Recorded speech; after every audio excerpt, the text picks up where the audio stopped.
अध्याय 4154 मानव निर्मित आपदा। क्या तुम नाराज हो? स्वामिनी और अर्जुन शून्य में आगे बढ़ रहे थे जबकि वह उसके सिर पर हाथ फेर रही थी। बुरी तरह पिटा हुआ अर्जुन सिर झुकाकर आह भरते हुए बोला, मैं ऐसा करने की हिम्मत नहीं करूंगा। अगर गुस्सा करने से कुछ हासिल होता तो साधना करने का कोई मतलब ही नहीं रहता। ये सुनकर स्वामिनी खिलखिला उठी। कड़वे भाव के साथ अर्जुन बोला, स्वामिनी, अगर भविष्य में कोई समस्या हो तो क्या आप मुझसे बात करके हल नहीं निकाल सकती? हर बार हाथ उठाने की क्या जरूरत है? इतना कहकर उसने उनका हाथ अपने सिर से हटा दिया। हंसी रोकते हुए स्वामिनी बोली, ठीक है, अब मुझे तुमसे एक बात पूछनी है और तुम्हें ईमानदारी से जवाब देना होगा। पूछिए। अर्जुन ने तुरंत सिर हिलाया। अचानक स्वामिनी का चेहरा गंभीर हो गया। कठोर स्वर में उसने पूछा, तुम्हारी अग्नि तत्व शक्ति का स्तर क्या है? कुछ क्षण चुप रहने के बाद अर्जुन बोला, शायद 7वें स्तर के बराबर या उससे ऊपर। अब वह इसे छिपा नहीं सकता था। जिस दिन उसने लाल तारे की नगरी में स्वर्णकाक सूर्य प्रक्षेप का प्रदर्शन किया था, उसी दिन ये रहस्य सबके सामने आ चुका था। ऐसी दिव्य अभिव्यक्ति का उपयोग करने के लिए कम से कम 7वें स्तर की तत्व शक्ति चाहिए होती है या फिर उच्च स्तरीय स्वर्गभेदी साधक होना पड़ता है। स्वामिनी मुस्कुराई। स्वर्णकाक सूर्य प्रक्षेप, सुना है तुम्हारी अग्निशक्ति स्वर्णकाक की सच्ची अग्नि है? ओह हाँ, बिल्कुल वही है। अर्जुन ने शर्माते हुए गाल खुजलाया। स्वामिनी ने उसे घूरते हुए कहा, मुझे जानना है, एक सम्राट स्तर का साधक होकर तुमने स्वर्णकाक की सच्ची अग्नि कैसे हासिल की? तुम हाल ही में इस संसार में आए हो और तुम्हारा उससे सामना सिर्फ प्रथम सराय में हुआ था। क्या तुम ये कहना चाहते हो कि तुमने वहीं उस मृत स्वर्णकाक की शक्ति को सोख लिया? अर्जुन ने मजबूर मुस्कान के साथ उसकी ओर देखा। क्षण भर में स्वामिनी का चेहरा क्रोध से भर गया। तुम्हारी हिम्मत कैसे हुई? उसकी चुप्पी ही स्वीकारोक्ति थी। क्या तुम मरना चाहते थे? स्वामिनी गुस्से और हैरानी दोनों से भरी हुई थी। उस समय वहां कई उच्च और मध्य स्तर के स्वर्गभेदी साधक मौजूद थे, फिर भी अर्जुन ने उनके सामने वह शक्ति सोख ली और सफल भी हो गया। गंभीर स्वर में उसने कहा, स्वर्णकाक की अग्नि अत्यंत शक्तिशाली होती है। उसे नियंत्रित करने के लिए समान स्तर की काष्ठ तत्व शक्ति चाहिए। इसका मतलब है कि तुमने उच्च स्तर की काष्ठ शक्ति भी प्राप्त कर ली है। अर्जुन मुस्कुराया। स्वामिनी सच में सुंदर और बुद्धिमान हैं। स्वामिनी की भौं फड़क उठी। उच्च स्तर की काष्ठ और अग्नि शक्ति, और क्या? क्या तुम्हें उस प्राचीन अवशेष क्षेत्र में और कुछ मिला? पृथ्वी, धातु? हाँ, पृथ्वी और जल दोनों। पृथ्वी और जल? स्वामिनी चौंक गई। बिना धातु तत्व के तुमने जल तत्व कैसे प्राप्त किया? अर्जुन बोला, लंबी कहानी है, लेकिन मैंने एक गुप्त तकनीक का उपयोग किया जिससे धातु को छोड़कर सीधे जल तत्व को प्राप्त कर लिया। स्वामिनी ने संदेह और आश्चर्य से कहा, मुझे दिखाओ। अर्जुन ने मना नहीं किया। उसने अपनी पृथ्वी और जल शक्तियां प्रकट कीं। पहले उसके चारों ओर ड्रैगन ढाल उभरी, फिर जल शक्ति फैलते ही वातावरण जम सा गया। ये देखकर स्वामिनी हाँफ उठी। दोनों ही उच्च स्तर की शक्तियां हैं। वह अविश्वास से अर्जुन को देखती रही। केवल 10 वर्षों में 4 उच्च स्तरीय तत्व, ये किसी चमत्कार से कम नहीं था। क्या तुम सीधे उच्च स्तरीय स्वर्गभेदी क्षेत्र में प्रवेश करना चाहते हो? उसने पूछा। हाँ, अर्जुन ने दृढ़ता से उत्तर दिया। फिर उसने खुद पूछा, क्या इसमें कोई समस्या है? कुछ देर चुप रहने के बाद स्वामिनी ने लंबी सांस ली। मैंने नहीं सोचा था कि तुम इतने महत्वाकांक्षी हो। सीधे उच्च स्तर पर पहुंचना बहुत जोखिम भरा है। अगर तुम्हारी आत्मिक मुहर उस शक्ति को सहन नहीं कर पाई तो तुम मर सकते हो। अर्जुन ने सिर हिलाया। ये वह जानता था। स्वामिनी आगे बोली, लेकिन ये तो केवल प्राकृतिक आपदा है। असली खतरा एक मानव निर्मित आपदा है। क्या मतलब? अर्जुन चौंका। स्वामिनी बोली, जब कोई साधक उच्च स्तर पर पहुंचता है तो उसकी सीमा बहुत ऊंची होती है। अगर तुम सीधे 7वें स्तर पर पहुंचे तो तुम्हारी सीमा 9वें स्तर तक होगी। अर्जुन शांत स्वर में बोला, 9वां स्तर? स्वामिनी ने उसकी ओर देखा। सोचो, अगर कोई इतना शक्तिशाली बन गया तो क्या इस संसार की बड़ी शक्तियां उसे बढ़ने देंगी?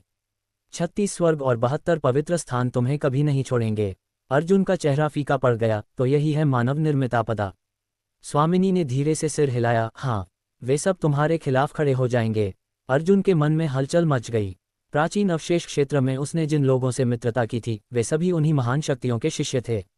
जब वे लौटेंगे और सब बताएंगे तो उसका भविष्य सच में खतरनाक होने वाला था। स्वामिनी जैसे बीते हुए समय की गलियों में खो गई थी। धीमे स्वर में उसने कहा, लगभग 1000 साल पहले एक आदमी था जो तुम्हारी तरह ही बेहद प्रतिभाशाली था। उसने सीधे उच्च श्रेणी के स्वर्गभेदी क्षेत्र में प्रवेश करने की कोशिश की थी। उसने अनगिनत अवसर पाए। उसका भाग्य भी बहुत प्रबल था, इसलिए वह 6 तत्व शक्तियों को समेटने में सफल हो गया था। बस एक कदम और बाकी था अपने लक्ष्य तक पहुंचने के लिए। अर्जुन ने उसकी ओर मुड़कर पूछा, फिर क्या हुआ? स्वामिनी ने गहरी सांस ली। फिर कुछ ऐसे कारण आए जो उसके नियंत्रण से बाहर थे और अंत में वह केवल 5वें क्रम का स्वर्गभेदी साधक बन सका। अर्जुन ने भौहें सिकुड़ी। आपका मतलब है कि आखिरी जो संसाधन उसने लिया वह 5वें क्रम का था? स्वामिनी ने धीरे से सिर हिलाया। स्वर्ग भेदी क्षेत्र में प्रवेश करने के लिए साधक को यिन यांग और 5 तत्वों को अपनी आत्मिक मोहर में समेटना पड़ता है। लेकिन वह कितनी ऊंचाई तक पहुंच सकता है, यह इस बात पर निर्भर करता है कि उसने सबसे निम्न स्तर का कौन सा तत्व ग्रहण किया है। जैसे पानी से भरा जाने वाला एक पीपा, उसकी क्षमता उस सबसे छोटी तख्ती पर निर्भर करती है। चाहे बाकी तख्तियां कितनी ही ऊंची क्यों न हो, उससे कुल क्षमता नहीं बढ़ती। अर्जुन समझ नहीं पा रहा था कि इतना उज्ज्वल भविष्य होते हुए भी उस व्यक्ति ने ऐसा निर्णय क्यों लिया। वह निश्चित रूप से 7वें क्रम तक पहुंच सकता था, लेकिन अंत में 5वें क्रम पर ही रुक गया। जरूर कुछ ऐसे हालात रहे होंगे जिन पर उसका कोई बस नहीं चला। वह आदमी अब कहाँ है? अर्जुन ने पूछा। स्वामिनी ने धीरे से सिर हिला दिया। अर्जुन समझ गया कि वह अब इस दुनिया में नहीं है। स्वामिनी आगे बोली, इसलिए अगर तुम सीधे उच्च श्रेणी में प्रवेश करना चाहते हो तो सबसे बड़ी बाधा संसाधन ढूंढना नहीं है, बल्कि स्वर्ग गुफाएं और पवित्र लोक हैं। ये सुनकर अर्जुन का दिल बैठ गया। अगर ऐसा था तो रास्ता बेहद कठिन होने वाला था। ये शक्तिशाली संगठन हजारों सालों से इस संसार में स्थापित थे और उनकी विरासत बहुत गहरी थी। अगर किसी पर उनकी नज़र पड़ जाए तो वह कभी चैन से नहीं जी सकता। अर्जुन के मन में अचानक एक विचार आया, अगर मैं उन्हीं में से किसी एक शक्ति में शामिल हो जाऊं तो? स्वामिनी हंसी। 36 स्वर्ग गुफाएं और 72 पवित्र लोक हैं। तुम किस में शामिल होना चाहोगे? और अगर तुम किसी एक में शामिल भी हो जाओ तो बाकी सभी तुम्हारे खिलाफ हो जाएंगे। कौन सी शक्ति तुम्हारे लिए पूरे संसार से टकराने को तैयार होगी? अर्जुन ने भौहें चढ़ाईं। क्या इस दुनिया में कोई ऐसा है जो सीधे उच्च श्रेणी में पहुंच सके? है, स्वामिनी ने सिर हिलाया, लेकिन वे वही होते हैं जिन्हें इन महान शक्तियों द्वारा जन्म से ही तैयार किया जाता है। तुम्हारे जैसे लोगों के लिए ये राह बहुत कठिन है। अर्जुन गुस्से में बोला, यह अन्याय है। उन्हें मौका मिलता है और बाकी सबको नहीं। स्वामिनी शांत स्वर में बोली, अगर तुम इस रास्ते पर चलना चाहते हो तो तुम्हें पूरे संसार का सामना करना पड़ सकता है। अर्जुन ने पूछा, तो क्या आप चाहती हैं कि मैं अपने लक्ष्य को छोटा कर दूं? स्वामिनी ने सिर हिलाया, नहीं, तुम्हें अपना रास्ता खुद चुनना होगा। मैं सिर्फ तुम्हें खतरे बता रही हूँ। इसके बाद दोनों के बीच लंबी चुप्पी छा गई। कुछ समय बाद वे एक स्थान पर रुके। स्वामिनी ने ब्रह्मांड मानचित्र निकाला और चारों ओर देखा, यही आसपास होना चाहिए। उसने एक विशेष हरिताश्म निकाला, उसमें शक्ति भरी और आगे फेंक दिया। वह प्रकाश बनकर आगे गया और जैसे किसी अदृश्य चीज से टकराकर टूट गया। उसी क्षण एक द्वार प्रकट हुआ। अर्जुन समझ गया कि यह एक छिपा हुआ स्थान है और यह हरिताश्म उसकी चाबी था। अंदर प्रवेश करते ही जो दृश्य सामने आया उसने अर्जुन को स्तब्ध कर दिया। यह एक विशाल ब्रह्मांड जैसा स्थान था जिसमें कई नक्षत्र थे, हर एक अलग और सुंदर। बीच में एक विशाल सूर्य नक्षत्र था जिसकी अग्नि पूरे क्षेत्र को प्रकाशित कर रही थी। स्वामिनी बोली, ये तो सिर्फ एक खंडहर है। असली पवित्र लोक इससे कहीं अधिक भव्य होते हैं। अर्जुन हैरान रह गया। कुछ देर बाद वे एक नक्षत्र पर उतरे और वहां अर्जुन की मुलाकात वृद्ध कारीगर महारथी माफन से हुई। वह बूढ़ा अत्यंत साधारण दिखता था, लेकिन उसकी शक्ति अत्यंत गहरी थी। उसका चेहरा ऐसा था जैसे उसे हर चीज से ऊब हो चुकी हो। स्वामिनी ने सम्मानपूर्वक कहा, वरिष्ठ माफन, मैं आपसे कुछ कलाकृतियां बनवाना चाहती हूँ। माफन ने ऊब भरे स्वर में कहा, मुझे पता था तुम कोई काम लेकर ही आओगी, कितना झंझट है। स्वामिनी मुस्कुराई, क्योंकि आप इस दुनिया के श्रेष्ठ कारीगरों में से एक हैं। माफन ने नाक सिकोड़ते हुए कहा, चापलूसी मत करो, लेकिन बताओ क्या बनवाना है। स्वामिनी ने कहा, इस बार मुझे साधारण नहीं बल्कि गठन आधारित कलाकृतियां चाहिए। और यहीं से एक नई यात्रा की शुरुआत होने वाली थी। दुनिया में कई प्रकार के आर्टिफैक्ट होते थे और उनमें से एक विशेष प्रकार था एरे आर्टिफैक्ट। जैसा कि नाम से ही स्पष्ट था, ये आर्टिफैक्ट विभिन्न ग्रैंड एरे के लिए बनाए जाते थे। सामान्यतः कोई भी आर्टिफैक्ट एरे आर्टिफैक्ट के रूप में उपयोग किया जा सकता था। बस ग्रैंड एरे को सही ढंग से स्थापित करके उस आर्टिफैक्ट को उसके साथ जोड़ा जाए तो उसकी शक्ति कई गुना बढ़ जाती थी। लेकिन एरे आर्टिफैक्ट की एक बड़ी सीमा भी थी। इन्हें सक्रिय करने के लिए ग्रैंड एरे की सहायता आवश्यक होती थी, क्योंकि इन्हें चलाने में अत्यधिक ऊर्जा खर्च होती थी जिसे कोई भी साधक अकेले सहन नहीं कर सकता था। इसलिए ग्रैंड एरे इनके लिए ऊर्जा का आधार बनता था। इसके बदले में एरे आर्टिफैक्ट से प्राप्त होने वाली शक्ति सामान्य आर्टिफैक्ट से कहीं अधिक होती थी। स्वाभाविक रूप से इन्हें बनाने के लिए भी बहुत अधिक संसाधनों की आवश्यकता होती थी। अचानक आचार्य माफन ने स्वामिनी की ओर देखा और बोले, तुम मेरे आर्टिफैक्ट बनवाना चाहती हो? स्वामिनी ने सिर हिलाया। कोई समस्या नहीं, आचार्य माफन ने शांत स्वर में कहा, जब तक तुम सभी सामग्री जुटा सकती हो मैं उन्हें बनाने को तैयार हूँ। लेकिन याद रखो, तुमने पहले मुझसे 3 उपकार करवाए थे और मैंने वादा किया था कि बदले में तुम्हारे लिए 3 आर्टिफैक्ट बनाऊंगा। तुम पहले ही 2 मौके इस्तेमाल कर चुकी हो, अब केवल एक बचा है। बताओ कैसा आर्टिफैक्ट चाहती हो? स्वामिनी मुस्कुराए, बुजुर्ग, मैं चाहती हूं कि आप एक आक्रमणकारी आर्टिफैक्ट और एक रक्षात्मक आर्टिफैक्ट बनाएं। आचार्य माफन ने धीरे से सिर हिलाया, लड़की, मेरे नियम तुम जानती हो। लालच मत करो। स्वामिनी बोली, मुझे नियम पता हैं। एक अवसर में केवल एक आर्टिफैक्ट ही बन सकता है। लेकिन इतना कहकर वह चुप हो गई और धीरे से आचार्य माफन के कान में कुछ फुसफुसाए। शुरू में आचार्य माफन का चेहरा शांत था, लेकिन धीरे धीरे उसमें आश्चर्य उभर आया। उन्होंने एक बार अर्जुन की ओर देखा, फिर कुछ सोचकर सिर हिला दिया। ठीक है, मैं मान जाता हूँ। लेकिन लड़के, याद रखना, अब तुम इस बूढ़े के एक एहसान के कर्जदार हो। भविष्य में जब मैं तुमसे कुछ मांगूं तो मना नहीं करोगे। अर्जुन समझ गया कि स्वामिनी ने कोई ऐसा समझौता किया है जिसमें उसका संबंध है। उसने बिना हिचक के हाथ जोड़कर कहा, आचार्य, मैं वचन देता हूँ, कभी इनकार नहीं करूंगा। आचार्य माफन हल्के से हंसे, देखते हैं तुम अपने शब्द पर कितने अडिग रहते हो। कुछ ही देर में वे सभी एक विशाल कक्ष में पहुंचे। वहां एक 300 मीटर ऊंचा परिष्करण भट्ठी खड़ी थी, जिसके चारों ओर अनेक प्रकार के औजार रखे थे। अर्जुन को यह दृश्य देखकर आश्चर्य हुआ। वे तीनों उस भट्ठी के सामने चींटियों जैसे लग रहे थे।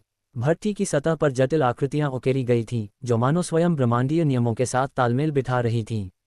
स्वामिनी ने ऊपर देखते हुए कहा, मैंने इसे पहले भी देखा है, लेकिन हर बार यह उतनी ही अद्भुत लगती है। ये ब्रह्मांड भट्ठी सच में अद्भुत है। अर्जुन चौंक गया, क्या ये वही ब्रह्मांड भट्ठी है? स्वामिनी मुस्कुराए, नहीं, यह असली नहीं है। यह उसकी प्रतिकृति है। असली ब्रह्मांड भट्ठी एक दिव्य सृष्टि है, जो इस संसार की हर चीज को जन्म दे सकती है। आचार्य माफन के पूर्वजों ने उसे देखकर प्रेरणा ली और वर्षों की मेहनत से यह प्रतिकृति बनाई।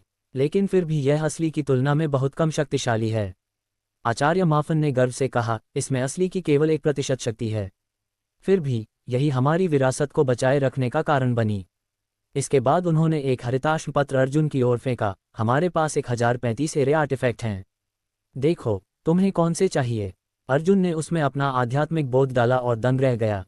उसमें विभिन्न आर्टिफैक्ट के नाम, प्रकार और उपयोग का विस्तृत विवरण था। इतने सारे विकल्प देखकर वह उलझन में पड़ गया। तब स्वामिनी ने पत्र उससे लेकर देखा और तुरंत निर्णय लिया, हम स्वर्ग जाल छत्र और स्वर्ग दंड तलवार चुनेंगे।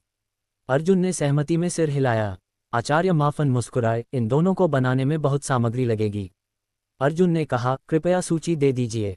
सूची मिलने पर अर्जुन को समझ आया कि वह अधिकांश सामग्री पहचान भी नहीं पा रहा है। उसे स्वामिनी की सहायता लेनी पड़ी और धीरे धीरे उसने अपने छोटे सीलित संसार से सामग्री निकालनी शुरू की। जैसे जैसे सामग्री बाहर आती गई, आचार्य माफन का चेहरा बदलता गया। इतना बड़ा दिव्य कृष्ण प्लेटिनम, ये तो दुर्लभ है। सीलिंग दानव लोहा, ये कहाँ से मिला? साम्राज्य स्तर का माया धूल, ये तो 10,000 वर्षों में बनता है। अर्जुन की संपत्ति देखकर वह हैरान रह गए। कुछ समय बाद सारी सामग्री इकट्ठी हो गई। थोड़ी कमी रह गई थी, जिसे उन्होंने आपस में विनिमय करके पूरा किया। फिर आचार्य माफन ने कार्य शुरू किया। उन्होंने गर्जना की, पीछे हटो। स्वामिनी ने तुरंत अर्जुन को अपनी शक्ति से ढककर 1000 किलोमीटर दूर ले गई। अचानक भयंकर कंपन हुआ, पूरा तारा कांप उठा। उसके चारों ओर के छल्ले घूमने लगे। धीरे धीरे सभी तारों के छल्ले घूमने लगे और एक विशाल एरे का निर्माण हुआ, जिसके केंद्र में सूर्य नक्षत्र था। स्वामिनी बुदबुदाई, ये ब्रह्मांड तपन कला है, एक खो चुकी विधा। अर्जुन स्तब्ध था। तभी सूर्य नक्षत्र से एक प्रचंड प्रकाश किरण निकली और सीधे भट्ठी पर आ गिरी। भट्ठी के चिन्ह चमक उठे और उसमें अग्नि प्रज्वलित हो उठी। अर्जुन समझ गया कि यह साधारण अग्नि नहीं थी, ये स्वयं ब्रह्मांड की शक्ति से उत्पन्न सूर्य अग्नि थी।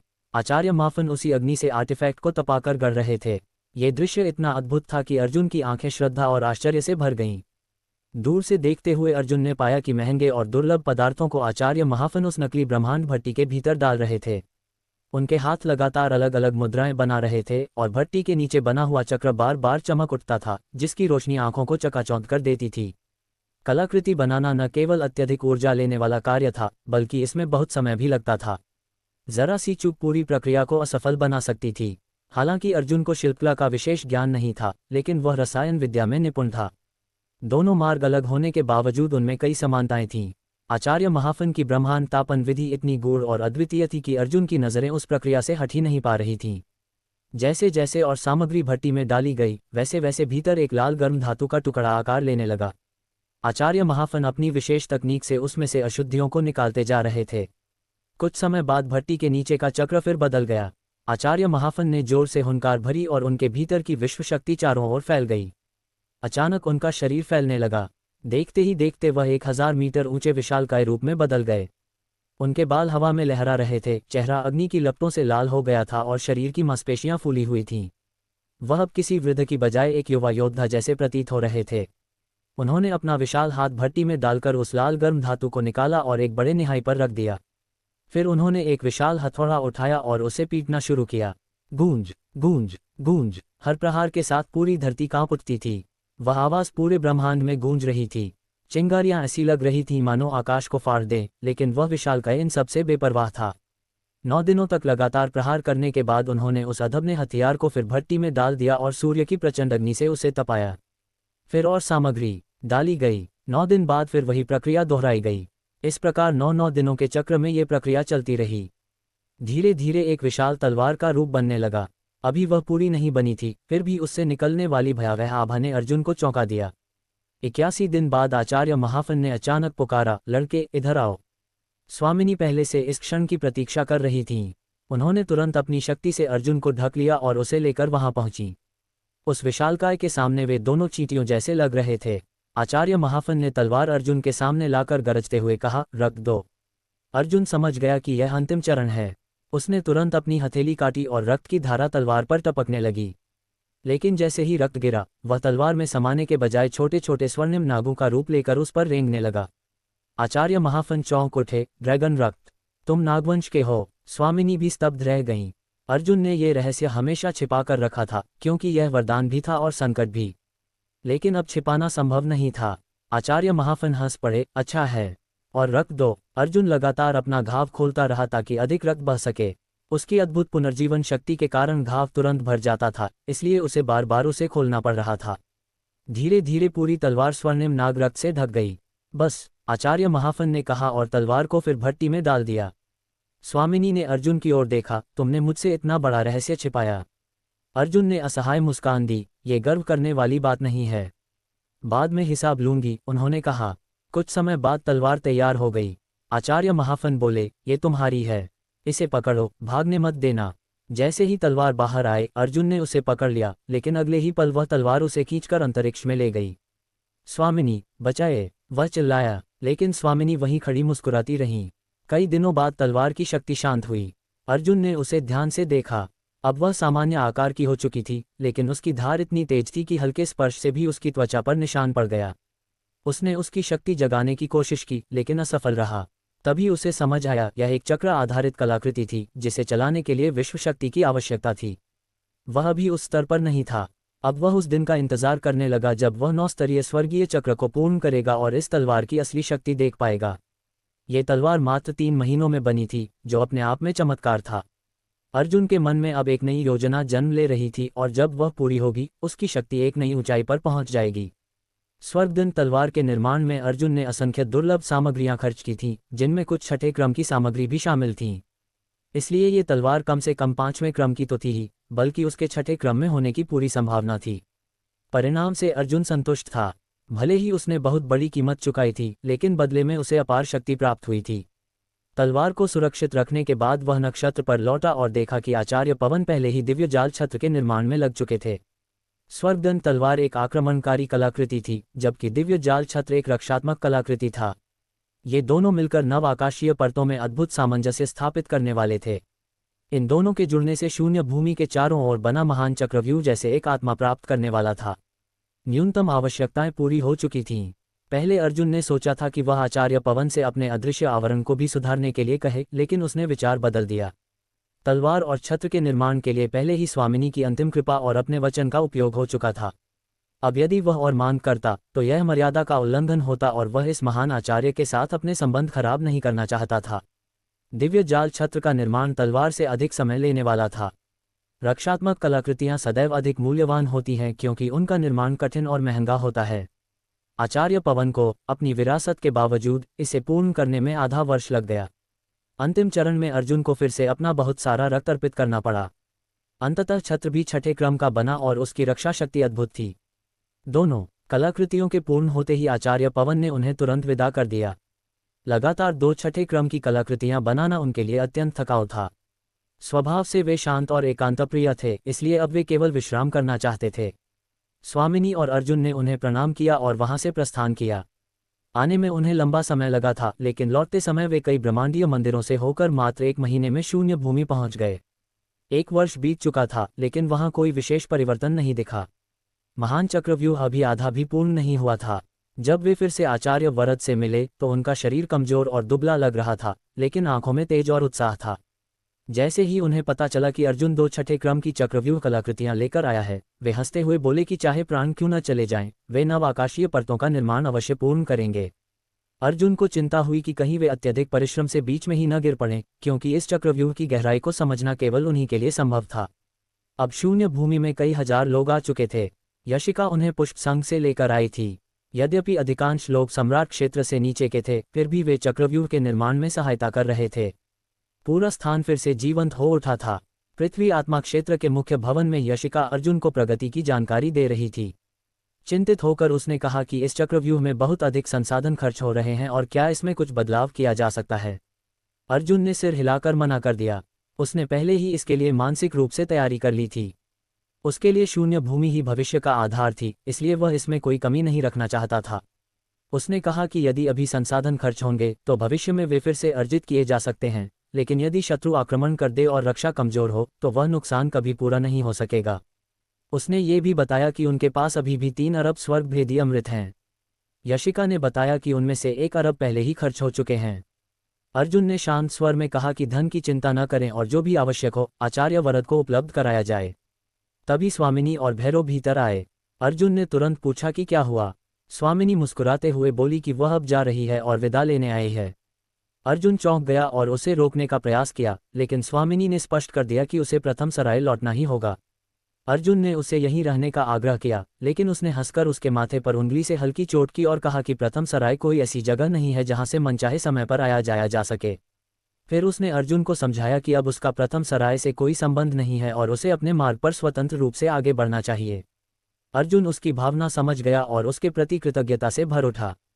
अंत में उसने एक अंतरिक्ष अंगूठी उसे दी जिसमें कुछ 5वें क्रम की सामग्रियां थीं, ताकि वह अपने विश्वस्त साथियों के लिए उन्हें पहुंचा सके। स्वामिनी ने उसे स्वीकार किया और बिना किसी विलंब के प्रस्थान कर गई। अर्जुन और यशिका ने उन्हें जाते हुए देखा और फिर वापस लौट आए। उनके मन में एक अजीब खालीपन था। फिर भी शून्य भूमि में कार्य रुक नहीं सकता था। प्रतिदिन असंख्य संसाधन चक्रव्यूह में डाले जा रहे थे। मयंक और लावण्यश्री लगातार बाहर जाकर सामग्री खरीदने में लगे थे। इस समय शून्य भूमि में शक्तिशाली योद्धाओं की संख्या कम थी। यशिका, लावण्यश्री और मयंक ही मुख्य शक्ति थे, जबकि अन्य सभी निर्माण में व्यस्त थे। इस प्रकार अर्जुन अपने भविष्य की नींव को मजबूत करने में पूरी तरह समर्पित था, चाहे इसके लिए उसे अपनी सारी संपत्ति ही क्यों न लगानी पड़े। सब कुछ ठीक चल रहा था और अब अर्जुन को बस इंतजार करना था। उसने सोचा कि अब समय आ गया है कि वह नक्षत्र सीमा वापस लौटे। जब तक नक्षत्र सीमा की समस्या हल नहीं होती, उसका मन कभी शांत नहीं हो सकता था। उसने हिसाब लगाया तो पाया कि उसे वहां से निकले पूरे 15 साल हो चुके थे। जब वह गया था तब भी नक्षत्र सीमा की स्थिति स्थिर नहीं थी। उसके विश्व सिद्धांत बुरी तरह क्षतिग्रस्त हो चुके थे। उसने और अन्य महान सम्राटों ने मिलकर कुछ उपाय किए थे ताकि उसका विघटन धीमा हो सके, लेकिन समस्या की जड़ को वे खत्म नहीं कर पाए थे। एक समय ऐसा आना ही था जब वे उपाय बेअसर हो जाते। इतना समय बीत चुका था, इसलिए अर्जुन को चिंता होने लगी कि नक्षत्र सीमा अब कैसी होगी। वह जानता था कि उसके यहाँ रहने या न रहने से शून्य भूमि के पुनर्निर्माण पर कोई फर्क नहीं पड़ेगा। यशिका और आचार्य वर्धन मिलकर सब संभाल सकते थे। अर्जुन ने अनुमान लगाया कि जब तक वह वापस आएगा 9 स्वर्गीय परतें भी पूरी हो चुकी होंगी। ये सोचकर उसने यशिका को बुलाया और जाने की बात कही। यशिका ने उसे रोकने की कोशिश नहीं की, लेकिन बोली, युवराज आप जा सकते हैं, लेकिन मयंक या लावण्यश्री में से किसी एक को साथ ले जाए। आपके अकेले जाने पर मुझे चिंता होगी। अर्जुन मुस्कुराया, इसकी जरूरत नहीं है। यहाँ काम ज्यादा है और वे दोनों महत्वपूर्ण हैं। मैं बस अपने कुछ निजी काम निपटाने जा रहा हूँ। लेकिन यशिका मानने वाली नहीं थी। उसने कहा कि अगर वह मयंक या लावण्यश्री को नहीं ले जाना चाहता तो उसे खुद को साथ ले जाना होगा। ये संभव नहीं था क्योंकि उसे यहीं रहकर सब संभालना था। काफी देर बहस चली और अंत में अर्जुन को उसकी बात माननी पड़ी। यशिका ने तय किया कि लावण्यश्री उसके साथ जाएगी क्योंकि वह अधिक सावधान और समझदार थी। फिर उसने कहा, गोपाल को भी साथ ले जाओ। अर्जुन हंस पड़ा, वह तो सिर्फ दूसरे स्तर का साधक है, उसका क्या काम। यशिका ने जिद से कहा, मुझे कुछ नहीं पता। अगर लावण्यश्री जाएगी तो गोपाल भी जाएगा। अर्जुन कुछ पल उसे देखता रहा, फिर उसकी मंशा समझकर मुस्कुराया, ठीक है, दोनों चलेंगे। हालांकि अंदर ही अंदर उसने सोचा कि इस समय दो शक्तिशाली साधकों को साथ ले जाना सही नहीं है, लेकिन वह यशिका को मना नहीं कर सका। जाने से पहले उसने एक चमकता हुआ फल निकाला और यशिका को दिया। यशिका ने उसे हाथ में लेकर चौंकते हुए पूछा, यह क्या है? ये विश्व फल है, अर्जुन ने सहजता से कहा। यशिका की आंखें फैल गईं। उसने इसके बारे में सुना तो था, लेकिन कभी देखा नहीं था। उसने सोचा भी नहीं था कि एक दिन यह उसके हाथ में होगा। यह मध्यम स्तर का विश्व फल है। इसे खाली समय में साधना करना, तुम्हें बहुत लाभ होगा, अर्जुन ने कहा। यशिका ने तुरंत उसे वापस करने की कोशिश की। ये बहुत कीमती है, मैं नहीं ले सकती। अर्जुन हंसा, ले लो, मेरे पास ऐसे बहुत हैं। यशिका को यकीन नहीं हुआ, लेकिन जब अर्जुन ने और फल दिखाए तो वह स्तब्ध रह गई। अर्जुन बोला, अगर तुम अपनी शक्ति बढ़ाओगी तो शून्य भूमि को भी लाभ होगा। यशिका ने गंभीर होकर कहा, आप शायद इसकी असली कीमत नहीं जानते। ये सिर्फ शक्ति नहीं बढ़ाता, बल्कि आगे बढ़ने की सीमा भी बढ़ा देता है। अर्जुन चौंक गया, क्या मतलब? यशिका ने समझाया, अगर मैं इसे खाऊंगी तो मैं सीधे छठे स्तर पर पहुंच जाऊंगी और मेरी आगे बढ़ने की सीमा भी बढ़ जाएगी। यही इसकी असली कीमत है। ये सुनकर अर्जुन को एहसास हुआ कि उसने इन फलों की कीमत को बहुत कम आंका था। अब उसे लगा जैसे उसे कोई खजाना मिल गया हो। अंत में यशिका ने फल स्वीकार कर लिया और कहा, धन्यवाद युवराज। सब तैयार होने के बाद अर्जुन ने लावण्यश्री और गोपाल को बुलाया और तीनों यात्रा पर निकल पड़े। शून्य भूमि से निकलते ही लावण्यश्री ने एक पवन चक्र जैसा यान निकाला और वे उसमें बैठकर आकाश में उड़ चले। तीनों संसार बहुत विशाल थे। अर्जुन को नक्षत्र सीमा का सही स्थान पता नहीं था। उसने एक ब्रह्मांड मानचित्र खरीदा था और उसमें 3 संभावित स्थान ढूंढे थे। उन्हें एक एक करके खोजना ही एकमात्र उपाय था। 2-3 महीने की यात्रा के बाद वे पहले स्थान पर पहुंचे। अर्जुन ने चारों ओर देखा, लेकिन कुछ महसूस नहीं हुआ।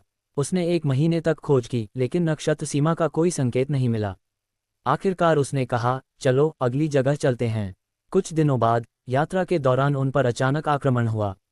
10 से अधिक अग्नि अश्व जैसे भयानक प्राणी उन पर टूट पड़े। तीनों को मजबूर होकर लड़ना पड़ा। लड़ाई के बाद वे बुरी तरह घायल हो चुके थे। लावण्यश्री हाँफ रही थी, गोपाल के शरीर पर गहरा घाव था और अर्जुन के मुंह से खून बह रहा था। उनका यान भी क्षतिग्रस्त हो गया था। लावण्यश्री ने थके हुए स्वर में कहा, हमें किसी मंदिर में जाकर आराम करना होगा। अर्जुन ने सिर हिलाया, हाँ, अब आगे बढ़ना सही नहीं है। वे जानते थे कि इस हालत में अगर फिर कोई खतरा आया तो बचना मुश्किल होगा। इसलिए उन्होंने पास के एक मंदिर की ओर रुख किया ताकि घाव भर सकें और फिर से अपनी यात्रा जारी रख सकें। अर्जुन कभी इस महान क्षेत्र के यूनिवर्स टेम्पल में नहीं गया था, लेकिन लावण्यश्री के लिए यह कोई नई बात नहीं थी। उसने बताया कि स्कारलेट स्टार में शामिल होने से पहले वह 100 साल से भी अधिक समय तक अकेले ही 3000 लोगों में भटकती रही थी। इस दौरान उसने कई महान क्षेत्रों का दौरा किया था और हर जगह के यूनिवर्स टेम्पल में अपनी छाप छोड़ दी थी। इससे काम काफ़ी आसान हो गया। अर्जुन और गोपाल षड्भाग्य थैली के अंदर चले गए। फिर लावण्यश्री ने थैली को संभालकर यूनिवर्स ट्रांसफरेंस तकनीक सक्रिय की। कुछ ही सांसों में वे सीधे स्थानीय यूनिवर्स टेम्पल में पहुंच गए। यूनिवर्स टेम्पल और नक्षत्र बाजार में बड़ा अंतर था। नक्षत्र बाजार व्यापार और मेलजोल का स्थान था, जबकि यूनिवर्स टेम्पल रणनीतिक रूप से बेहद महत्वपूर्ण था। इसी कारण इन्हें शक्तिशाली गुफा स्वर्ग और पवित्र स्थलों द्वारा नियंत्रित किया जाता था। हालांकि यहाँ भी कुछ हद तक बाजार जैसी सुविधाएं थीं। साधक आराम कर सकते थे और कुछ सामान खरीद सकते थे, लेकिन कीमतें अधिक और विकल्प सीमित होते थे। अंदर पहुंचते ही लावण्यश्री ने अर्जुन और गोपाल को बाहर निकाला। तीनों ने एक सराय में कमरा लिया और कुछ दिन आराम करने का निश्चय किया। उधर उसी टेम्पल की एक दुकान में एक दुबला पतला कठोर चेहरा वाला मध्यम आयु का व्यक्ति दुकानदार से सौदा कर रहा था। दोनों एक दूसरे को अच्छी तरह जानते थे, इसलिए बिना भावनाओं के शांत तरीके से मोलभाव चल रहा था। अचानक उस व्यक्ति को कुछ आभास हुआ। उसने हल्का सा गुर्राकर एक दिशा में देखा। दुकानदार मुस्कुराया, अरे, मैं ज्यादा मुनाफा नहीं कमा रहा, कीमत सच में इतनी ही है। 100 साल से हम एक दूसरे को जानते हैं, कब मैंने तुम्हें धोखा दिया? उस व्यक्ति, जिसका नाम ही है था, की आंखों में हल्की हैरानी चमकी। फिर उसने सिर हिलाया, ठीक है, मैं ये कीमत मानता हूँ। दुकानदार भी चौंक गया, लेकिन खुश होकर तुरंत सामान लेकर आया। लेन देन पूरा हुआ और हे बिना रुके वहां से निकल गया। कुछ देर बाद वह घूमता हुआ उसी सराय में पहुंचा जहां अर्जुन ठहरा था। इधर अर्जुन और गोपाल कमरे में अपने घाव ठीक कर रहे थे, जबकि लावण्यश्री अपनी पवनचक्र की कलाकृति की मरम्मत कराने चली गई थी। कुछ दिन बाद उनके घाव लगभग ठीक हो गए, लेकिन कलाकृति को ठीक होने में आधा महीना लगना था। अर्जुन जल्दी नक्षत्र सीमा लौटना चाहता था, पर मजबूरी में उसे इंतजार करना पड़ा। उसने सोचा कि यहाँ आ ही गया है तो अपनी छाप भी छोड़ दे। तीनों यूनिवर्स टेम्पल के केंद्र में बने विशाल सरणी की ओर गए। यहाँ छाप छोड़ने के लिए 1 लाख स्वर्ग भेदी अमृत देने पड़ते थे। कीमत हर जगह एक समान थी। ये बहुत बड़ी राशि थी, लेकिन संकट के समय ये किसी की जान बचा सकती थी, इसलिए कोई भी समृद्ध साधक इसमें कंजूसी नहीं करता था। अब तक अर्जुन 10 से अधिक टेम्पलों में अपनी छाप छोड़ चुका था और 10 लाख से ज़्यादा अमृत खर्च कर चुका था। उसे इस टेम्पल की कार्यप्रणाली में काफ़ी रुचि थी। ये स्थान सिद्धांत से जुड़ा था और इसकी सहायता से कोई भी बहुत दूर तक तुरंत यात्रा कर सकता था, जो उसकी अपनी क्षमताओं से कहीं अधिक था। लेकिन इसमें कमियां भी थीं। इसे सक्रिय करने में समय लगता था और दूरी बढ़ने पर दबाव भी बहुत बढ़ जाता था। कई लोग तो इस प्रक्रिया में मर भी चुके थे। फिर भी ये तकनीक पूरे 3000 लोगों में बेहद लोकप्रिय थी। अर्जुन और गोपाल ने 2 लाख अमृत देकर अपनी छाप यहाँ छोड़ दी। उसके बाद वे आराम से टहलने निकल गए। रास्ते में एक आभूषण की दुकान देखकर अर्जुन को अपने परिवार की याद आई। उसने मन ही मन गिनती की सुवर्णा, प्रिया, सारिका, रक्तचंद्र, त्रिशक्ति, पिता, माता, छोटी बहन अवनी, सिया और भी कई लोग। वह खाली हाथ नहीं लौटना चाहता था। दुकान में रखे सभी आभूषण वास्तव में कलाकृतियां थे। एक सेविका आए और मधुर स्वर में उनका स्वागत किया। अर्जुन की नज़र एक फीनिक्स आकार की केश पिन पर पड़ी। उसे सुवर्णा की याद आ गई। वह पिन सुंदर भी थी और रक्षात्मक कलाकृति भी। जैसे ही वह उसे उठाने बढ़ा, अचानक किसी और ने उसे पहले उठा लिया। अर्जुन ने मुड़कर देखा, वही दुबला कठोर चेहरा वाला आदमी। वह मुस्कुराया, क्या तुम भी इसे लेना चाहते थे? अर्जुन शांत स्वर में बोला, हाँ। वह बोला, संयोग है, मुझे भी ये पसंद है। क्या तुम इसे मुझे दे सकते हो? अर्जुन मुस्कुराया, अब तो यह आपके हाथ में है, तो यह आपका ही हुआ। धन्यवाद। वह हंसा, तुम उदार हो। तुम्हारा नाम? अर्जुन ने सिर हिलाया, हम परिचित नहीं हैं। इसके बाद उसने अन्य आभूषण खरीद लिए और दुकान से बाहर निकल गया। बाहर वही व्यक्ति उसका इंतजार कर रहा था। क्या आप मेरा इंतजार कर रहे थे? अर्जुन ने पूछा। हाँ, उसने कहा, मुझे उस केशपिन के लिए अफसोस है। मैं तुम्हें भोजन कराना चाहता हूँ। अर्जुन ने हंसकर मना कर दिया, कोई बात नहीं, इसकी जरूरत नहीं। ये कहकर वह अपने साथियों के साथ चला गया। कमरे में लौटकर लावण्यश्री बोली, मुझे लगता है उस आदमी की नीयत ठीक नहीं है। गोपाल ने भी सहमति जताई, हाँ, वह खतरनाक लग रहा था। अर्जुन ने शांत भाव से पूछा, क्या तुम दोनों उसे जानते हो? दोनों ने सिर हिलाकर मना कर दिया। 3000 लोगों का विस्तार असीम था और उनमें अनगिनत साधक रहते थे। लावण्यश्री ने भले ही 100 साल से अधिक समय तक भटक कर अनुभव अर्जित किया हो, लेकिन हर व्यक्ति को पहचान पाना उसके लिए संभव नहीं था। जहां तक गोपाल का सवाल था, वह केवल द्वितीय स्तर स्वर्ग भेदी क्षेत्र का साधक था, इसलिए उसका ज्ञान और अनुभव सीमित ही था। लावण्यश्री ने गंभीर स्वर में कहा, स्वामी, मेरा अनुमान है कि वह व्यक्ति 5म स्तर स्वर्ग भेदी क्षेत्र में है। उस मध्यवयी पुरुष ने अपनी आभा छुपा रखी थी, जिससे उसकी वास्तविक शक्ति का पता लगाना कठिन था। फिर भी लावण्यश्री स्वयं 4th स्तर में थी और जो उसे दबाव महसूस करा सके, वह कम से कम 5म स्तर का तो होगा ही। अर्जुन ने गंभीरता से सिर हिलाया। 5म स्तर के सामने लावण्यश्री और गोपाल दोनों असहाय थे। यदि उस व्यक्ति के मन में कोई बुरा इरादा हुआ, तो स्थिति खतरनाक हो सकती थी। लेकिन ये तो केवल उनका सबसे सतर्क अनुमान था। यदि वह 6ठ स्तर का हुआ, तो हालात और भी कठिन हो जाते। अर्जुन ने धीमे स्वर में कहा, मुझे नहीं लगता कि वह हमें नुकसान पहुंचाएगा, लेकिन हमें सतर्क रहना होगा। ये कहकर उसने दोनों को कुछ निर्देश दिए और वे वहां से निकल गए। आधा महीना बीतने के बाद लावण्यश्री ने अपना पवन चक्र वापस ले लिया, लेकिन वे तुरंत यात्रा पर नहीं निकले। पूरे 2 महीने बाद ही वे सराय से बाहर निकले और आगे बढ़े। कुछ दिनों बाद उनके सामने एक विशाल क्षेत्र द्वार प्रकट हुआ। पवन चक्र उसमें प्रवेश कर गया और गायब हो गया। उनके जाने के कुछ ही समय बाद दूर से एक प्रकाश रेखा तेजी से आई और उसी द्वार के सामने आकर रुकी। वह वही कठोर चेहरे वाला मध्यवयी पुरुष था। उसने द्वार को घूरते हुए कहा, तो वे इसमें प्रवेश कर गए। मुझसे बचना इतना आसान नहीं है। इतना कहकर वह भी उसमें कूद पड़ा। उसका विश्व बल एक रक्षा कवच बनकर उसे शून्य के दबाव से बचाने लगा। क्षेत्र द्वार से गुजरना जोखिम भरा था। सामान्यतः केवल मध्यम स्तर के साधक ही बिना सहायता के सुरक्षित पार कर सकते थे। उससे नीचे के साधक यदि विशेष साधन या तकनीक का उपयोग न करें, तो शून्य का दबाव उन्हें कुचल सकता था। हालांकि वह 5म स्तर का था, फिर भी उसकी आत्मा हिल गई और उसे चक्कर आने लगे। लेकिन उसे इस अनुभव की आदत थी, इसलिए वह विचलित नहीं हुआ। उसने जानबूझकर कोई विशेष साधन नहीं निकाला ताकि ध्यान आकर्षित न हो। कुछ ही क्षणों बाद वह एक नए क्षेत्र में पहुंच गया। लेकिन जैसे ही वह स्वयं को संभालने लगा, अचानक बगल से एक तीखी तलवार प्रकाश उसकी ओर बढ़ी। वह चौंक गया। ये स्पष्ट रूप से एक घात था और हमला करने वाला भी उसी के बराबर शक्तिशाली था। वह तुरंत पीछे हट गया, लेकिन तलवार प्रकाश उसका पीछा करता रहा। सामान्य स्थिति में वह ऐसे हमले को आसानी से रोक सकता था, लेकिन अभी उसका बल लगभग 30% कम हो चुका था। तलवार ने उसके बचाव को तोड़ते हुए उसके सीने को चीर दिया। खून फूट पड़ा और उसकी छाती पर गहरी चोट बन गई। उसके भीतर तलवार की भावना प्रवेश कर गई थी, जिससे उसे अपनी शक्ति का एक भाग उसे दबाने में लगाना पड़ा। तभी एक और व्यक्ति उसके पास आ पहुंचा। उसके हाथ में ड्रैगन आकृति वाली ढाल थी, जिससे उसने जोरदार प्रहार किया। वह संतुलन खो बैठा और दूर जा गिरा, उसके मुंह से खून निकल पड़ा। उसी समय अनगिनत तलवार छायाएं उसे चारों ओर से घेरने लगीं। अब उसने पूरी तरह होश संभाला। गरजते हुए उसने एक फावड़े जैसा शस्त्र निकाला और अपने विश्व बल से तलवारों को तोड़ दिया। वह भी एक अनुभवी पंचम स्तर का साधक था।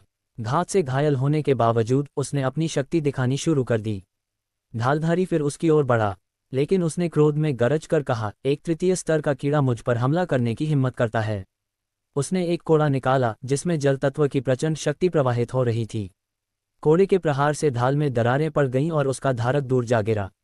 हालांकि वह बच गया, लेकिन अब लड़ने की स्थिति में नहीं था। फिर भी उसका बलिदान व्यर्थ नहीं गया। टूट चुकी तलवार छायाएं फिर से एकत्र होकर उस मध्यवयस्क व्यक्ति को बार बार काटने लगीं। खून बहने लगा और वह व्यक्ति घबरा गया। तभी उसकी नज़र दूर खड़े एक युवक पर पड़ी। उसकी आंखें सिकुड़ गईं। तुम? वह युवक अर्जुन था। अर्जुन शांत भाव से खड़ा था और बोला, हे कृष्णकेतु, मैं तुम्हारा इंतजार कर रहा था। कृष्णकेतु क्रोध और आश्चर्य से भर गया, तुम्हें मेरा नाम कैसे पता? अर्जुन हंसा, नक्षत्र मंदिर में तुम्हारा नाम छुपा नहीं है, बस थोड़ा पूछताछ करनी पड़ी। फिर उसने ठंडे स्वर में कहा, और हाँ, तुम्हारा बदला लेने का समय भी आ गया है। अब कृष्णकेतु समझ चुका था यह कोई संयोग नहीं, बल्कि एक सोची समझी योजना थी। वह क्रोधित भी था और चकित भी, क्योंकि जिस स्त्री को उसने पहले चतुर्थ स्तर समझा था, वह वास्तव में पंचम स्तर की साधिका थी। हे स्वर्गीय सम्राट केवल 5वें क्रम का ओपन हेवन क्षेत्र का साधक था और सामने वाली स्त्री भी उसी स्तर की थी। फिर भी अचानक हुए घात के कारण वह तुरंत ही कमजोर स्थिति में आ गया। अब उसे समझ आ गया था कि अर्जुन कितना चालाक और धूर्त है, जिसने अपने साथियों की आभा छिपाकर उसे धोखा दिया। ये सोचकर उसका खून खौल उठा, मानो वह गुस्से में खून उगल देगा। उसे लगा था कि लावण्यश्री और गोपाल ने कोई गुप्त तकनीक इस्तेमाल करके अपनी आभा दबा रखी है, लेकिन सच्चाई बिल्कुल अलग थी। 2 महीने पहले लावण्यश्री चौथे क्रम में थी, जबकि गोपाल केवल दूसरे क्रम में। इतने कम समय में उनके इस परिवर्तन का कारण था विश्वफल। लावण्यश्री और गोपाल से मिली जानकारी ने अर्जुन को सिरदर्द दे दिया। चौथे और 5वें क्रम के बीच सिर्फ एक स्तर का अंतर था, लेकिन शक्ति का अंतर आकाश पाताल जैसा था। मौजूदा हालत में लावण्यश्री अकेले हे को नहीं हरा सकती थी। अर्जुन हमेशा के लिए ब्रह्मांड मंदिर में छिपा नहीं रह सकता था। इस समस्या का समाधान यही था कि लावण्यश्री को अगले स्तर तक पहुंचाया जाए। लेकिन ओपन हेवन क्षेत्र में तूपो करना आसान नहीं था।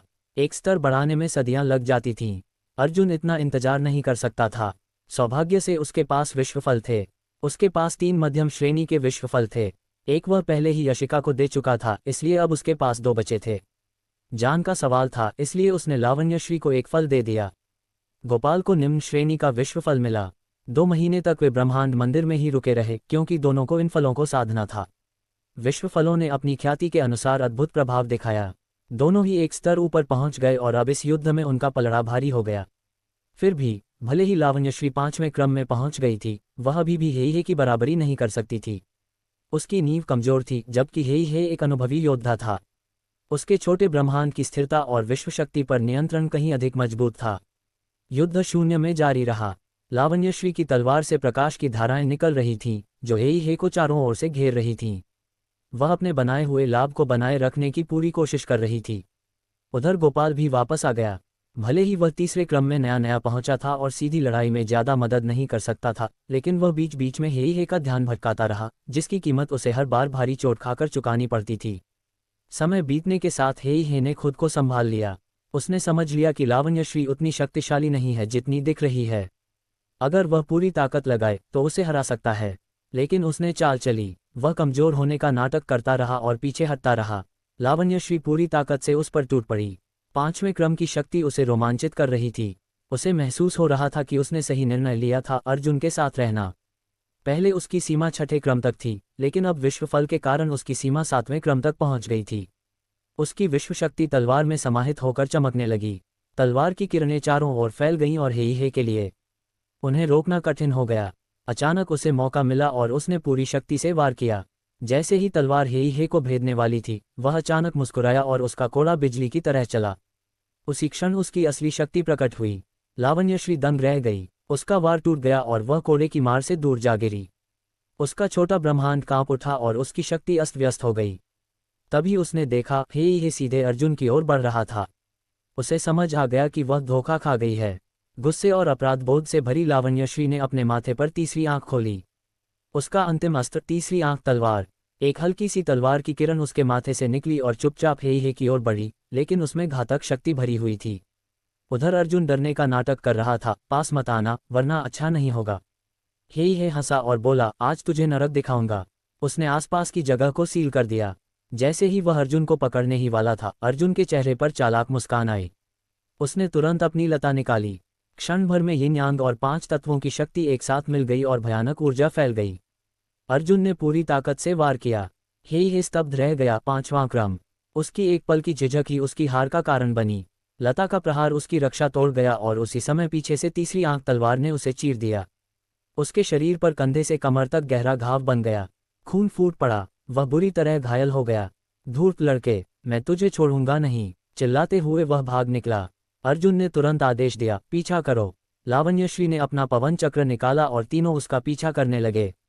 अंदर बैठकर लावण्यश्री अब भी अपराध बोध से भरी थी, लेकिन उसका गुस्सा अब बदले में बदल चुका था। अर्जुन ने शांत स्वर में कहा, धीरे चलो, जल्दबाजी की जरूरत नहीं। फिर वह और गोपाल बैठकर औषधियां लेने लगे। तीनों घायल थे, लेकिन हे की हालत उनसे कहीं ज्यादा खराब थी। अब हालात पूरी तरह बदल चुके थे। पहले वे 5वें क्रम के सामने कुछ भी नहीं थे, लेकिन अब वे उसका पीछा कर रहे थे। अब स्थिति पूरी तरह अर्जुन के पक्ष में थी। हिरण्य अकेला था, इसलिए उसे भागने के साथ साथ अपने घाव भी भरने पड़ रहे थे। अगर अर्जुन लगातार उसका पीछा करता रहता तो वह उसे थका देता और उसे ठीक होने का मौका नहीं मिलता। आखिरकार हिरण्य को किसी कोने में घेर लिया जाता। जाहिर है हिरण्य को भी यह बात समझ आ गई थी, इसलिए वह उन्हें झटकने की कोशिश कर रहा था।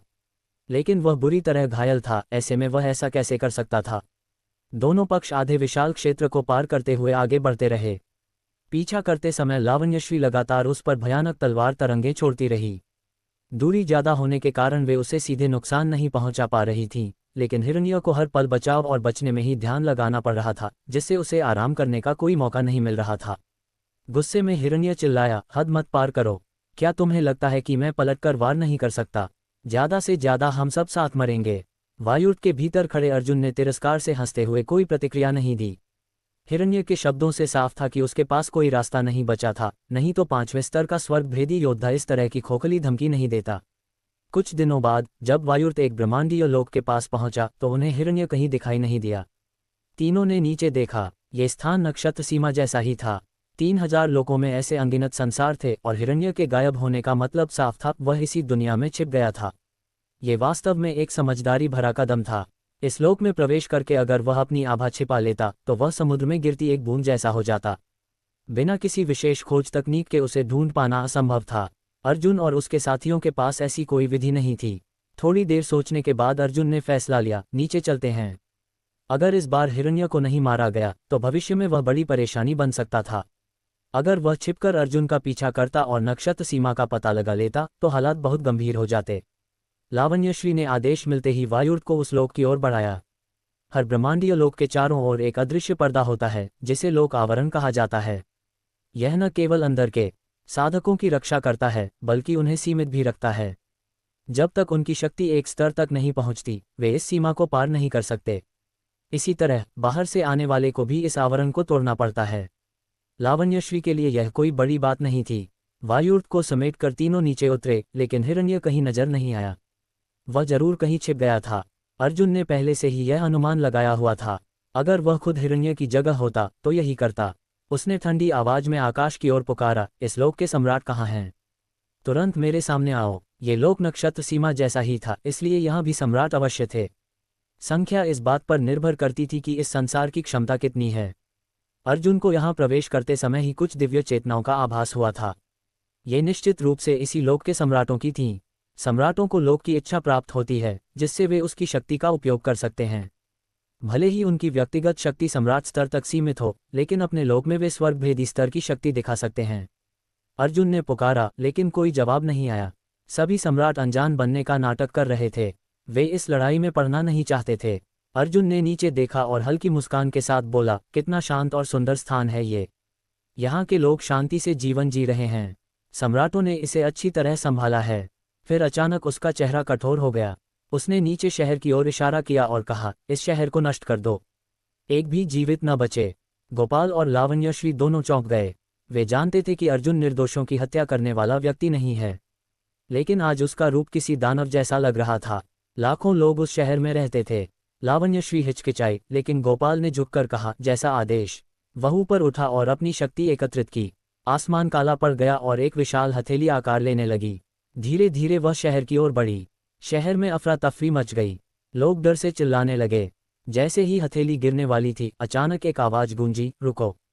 एक शक्तिशाली प्रकाश उठा और उस हथेली से टकराया। गोपाल पीछे हट गया। ये सम्राट अर्चित हैं। लोग चिल्लाने लगे। एक वृद्ध तेजी से उड़ता हुआ अर्जुन के सामने आया। उसने हाथ जोड़कर कहा, इस लोक का अर्चित आप सबको प्रणाम करता है। अर्जुन ने ठंडी हंसी के साथ कहा, अब सामने आए हो, मुझे लगा तुम कभी नहीं आओगे। अर्चित ने घबराकर कहा, मैं साधना में था, मुझे आपके आगमन का पता नहीं चला। अर्जुन ने कठोर स्वर में कहा, तो अब बताओ कैसे मरना चाहते हो। अर्चित सन्न रह गया। उसने तुरंत झुककर कहा, जो दंड दें स्वीकार है। अर्जुन बोला, एक दानव यहाँ छिपा है, उसका पता लगाओ, अगर काम आए तो जान बच जाएगी। अर्चित समझ गया कि वह हिरण्य की बात कर रहा है, लेकिन वह उलझन में था। वह किसी से भी दुश्मनी नहीं लेना चाहता था। जब उसने टालने की कोशिश की, अर्जुन ने फिर आदेश दिया, गोपाल, शहर नष्ट कर दो। अर्चित घबरा गया और बोला, रुकिए। फिर धीरे से बोला, ये लोक दर्पण पुष्प जल चंद्र भूमि के अधीन है। ये सुनकर अर्जुन का चेहरा बदल गया। उसे तुरंत एक छोटी कद की स्त्री का चेहरा याद आ गया। हजार प्रेरणा लोक सीधे mirror flowers water moon land के अधीन था। यानी वह महान शक्ति इसी विशाल क्षेत्र में थी और यहाँ से बहुत दूर भी नहीं थी। ठीक वैसे ही जैसे थ्री ब्रिलियंस वर्ल्ड और गोल्डन सन कॉन्टिनेंट, जो सीधे शून्य भूमि के अधीन थे। वर्तमान में शून्य भूमि 10 से अधिक ब्रह्मांडीय लोकों को नियंत्रित करती थी। थ्री ब्रिलियंस वर्ल्ड और गोल्डन सन कॉन्टिनेंट उनमें से केवल 2 थे। इन लोकों के संसाधन और मानव शक्ति सब शून्य भूमि के अधिकार में थे। इन्हीं लोगों को आधार बनाकर वे कभी प्रतिभाशाली लोगों की कमी नहीं होने देते थे और कई बार ये लोग दुर्लभ खजाने भी उत्पन्न कर देते थे। Arjun mirror flowers water moon land के बारे में जानता था। पहले जब वह सूर्य नक्षत्र पर गोल्डन क्रो के शव को हथियाने गया था, तब उसका सामना इसी शक्ति के एक चौथे क्रम के ओपन हेवन मास्टर से हुआ था। कुछ सोचकर उसने अर्चित की ओर देखा और पूछा, क्या तुम युवान शाहमान को जानते हो। ये सुनकर अर्चित के चेहरे पर खुशी छा गई। महाराज, आप वरिष्ठ शाहमान को जानते हैं।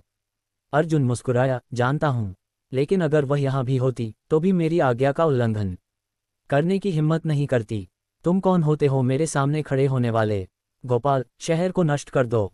जी, रुको, कृपया रुक जाए। अर्चित घबरा गया। उसने mirror flowers water moon land का नाम इसलिए लिया था ताकि अर्जुन डर जाए, लेकिन उसने सोचा भी नहीं था कि अर्जुन को उस महान शक्ति की बिल्कुल परवाह नहीं होगी। अंत में मजबूर होकर अर्चित बोला, मैं रास्ता दिखाऊंगा, बस लोगों को छोड़ दीजिए। अर्जुन ने ठंडी आवाज में कहा, पहले ही मान जाते तो बेहतर होता। चलो, रास्ता दिखाओ। अर्चित ने आह भरी और आगे बढ़ गया। अर्जुन और गोपाल उसके पीछे चल पड़े। कुछ ही समय में वे समुद्र के ऊपर पहुंच गए। सामने एक छोटा सा द्वीप था। अर्चित रुक गया और इशारा किया। अर्जुन ने नीचे देखा और हल्की हंसी के साथ कहा, यही जगह है। दृश्य तो काफी सुंदर है। उसने अपनी दिव्य चेतना फैलाई, लेकिन हिरण्य का कोई संकेत नहीं मिला। ये स्वाभाविक था, क्योंकि हिरण्य 5वें क्रम का ओपन हेवन मास्टर था। अगर मरना नहीं चाहते तो भाग जाओ, अर्जुन ने अर्चित से कहा। अर्चित तुरंत भाग गया। अर्जुन ने नीचे देखते हुए कहा, कुछ दिख रहा है। गोपाल और लावण्यश्री ने सिर हिलाया। उसे बाहर निकालो, अर्जुन ने आदेश दिया। दोनों तुरंत आगे बढ़े और द्वीप पर अपने अपने आक्रमण बरसाने लगे। कुछ ही क्षणों में द्वीप टूट गया और एक हल्की आभा प्रकट हुई। मिल गया। लावण्यश्री की आंखों में चमक आई। उसने तलवार चलाई और समुद्र का विशाल क्षेत्र जम गया। एक जोरदार धमाके के साथ हिरण्य बर्फ तोड़कर बाहर निकला। वह बुरी तरह घायल था। वह क्रोधित होकर बोला, लड़के, हद मत पार करो। हमारा कोई गहरा वैर नहीं है, फिर क्यों मेरी जान के पीछे पड़े हो। अर्जुन हंसा, पहले तुमने ही झगड़ा शुरू किया था, अब शर्म नहीं आ रही। अब हिरण्य के पास कोई रास्ता नहीं था। लावण्यश्री और गोपाल ने उस पर हमला कर दिया। गोपाल केवल 3रे क्रम का था, इसलिए वह सीधा मुकाबला नहीं कर सकता था, लेकिन वह किनारे से उसे उलझाए रखता था। असली दबाव लावण्यश्री झेल रही थी। हिरण्य की हालत खराब होती जा रही थी। कुछ समय बाद उसने पूरी ताकत झोंक दी। गोपाल को उसने एक प्रहार में उड़ा दिया। भीषण टकराव से समुद्र में सैकड़ों किलोमीटर का गड्ढा बन गया। जलवाष्प बन गया और चारों ओर शून्य दरारें फैल गईं। लावण्यश्री भी पीछे हट गई। उसके मुंह से खून निकला और उसकी शक्ति कमजोर पड़ गई। यह मौका देखकर हिरण्य भागने लगा। गोपाल रोक नहीं पाया। अर्जुन तुरंत लावण्यश्री के पास पहुंचा और उसे संभाला। मैं अभी भी लड़ सकती हूँ, उसने दांत भींचकर कहा। अर्जुन ने शांत स्वर में कहा, चिंता मत करो, वह बच नहीं सकता। फिर उसने शून्य में हाथ डाला और अंगूरों का एक गुच्छा निकाला। वह दिव्य औषधि थी। उसने एक अंगूर तोड़ा और लावण्यश्री को खिलाया। क्षण भर में उसकी ऊर्जा लौट आई। उसकी आधी चोटें ठीक हो गईं। धन्यवाद महाराज, उसने कहा। पीछा करो, लेकिन मारना मत, अर्जुन ने आदेश दिया। लावण्यश्री तुरंत प्रकाश की तरह उड़ गई। अर्जुन ने गोपाल की भी स्थिति देखी, वह ठीक था। दोनों भी पीछे चले गए। उनके जाने के बाद 9 महान सम्राट वहां प्रकट हुए, जिनमें अर्चित भी था। वे सब इस विनाश को देखकर स्तब्ध थे। तभी उनमें से एक को एक शून्य अंगूठी मिली। जांच करने पर वह दंग रह गया। उसमें 50,000 ओपन हेवन गोलियां थीं।